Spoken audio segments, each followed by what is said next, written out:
Buxoro viloyatida soliq boshqarmasi va uning hududiy inspeksiyalari hamda tegishli tashkilotlardan tuzilgan ishchi guruhi tomonidan soliq qonunchiligidagi yangiliklarni soliq to'lovchilarga yetkazish maqsadida joylarda yuzma-yuz uchrashuvlar tashkil etilmoqda. Jumladan, Kogon shahri va Buxoro shahrining aholi gavjum joylarida ana shunday uchrashuvlar tashkil etilib, davlatimiz rahbarining joriy yil 12 avgustda qabul qilingan yakka tartibdagi tadbirkorlar hamda o'zini o'zi band qilgan shaxslar uchun qulay shart-sharoit yaratish chora-tadbirlari to'g'risidagi qarorga muvofiq berilgan soliq yengilliklari hamda ushbu yo'nalishdagi tadbirkorlar uchun yaratilgan qulayliklar haqida ma'lumot berib o'tildi.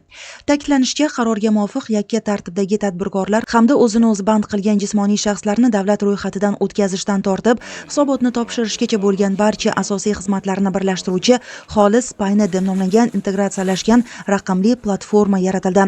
Ushbu platformaning afzalligi u soliqlarni avtomatik tarzda hisoblaydi, belgilangan muddatda soliq hisobotini soliq organiga yuboradi, shuningdek qabul qilingan naqd pul uchun avtomatik ravishda QR kodli fiskal chek shakllantiradi va barcha operatsiyalar tadbirkorning biznes hamyonida qayd etiladi.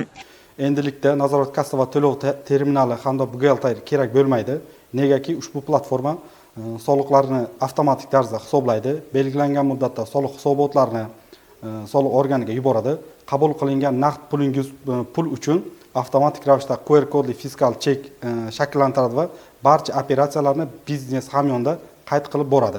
Tadbir doirasida Kogon shahridagi dehqon bozori hamda Buxoro shahridagi markaziy dehqon bozori hududlarida faoliyat yuritayotgan yakka tartibdagi tadbirkorlar va o'zini o'zi band qilgan shaxslar bilan alohida uchrashuvlar ham o'tkazilib, ushbu platformaning qulayliklari va undan foydalanish tartibi batafsil tushuntirildi.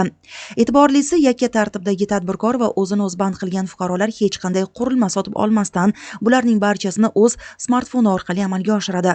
Xulosa o'rinda aytish kerakki, soliq ma'murchiligida qo'llanilayotgan ushbu tizimli ishlar joylarda tadbirkorlikni rivojlantirish, aholining qonuniy bandligini ta'minlash, yashirin iqtisodiyotni oldini olish hamda raqamli xizmatlardan keng foydalanish imkoniyatlarini oshirishga xizmat qiladi.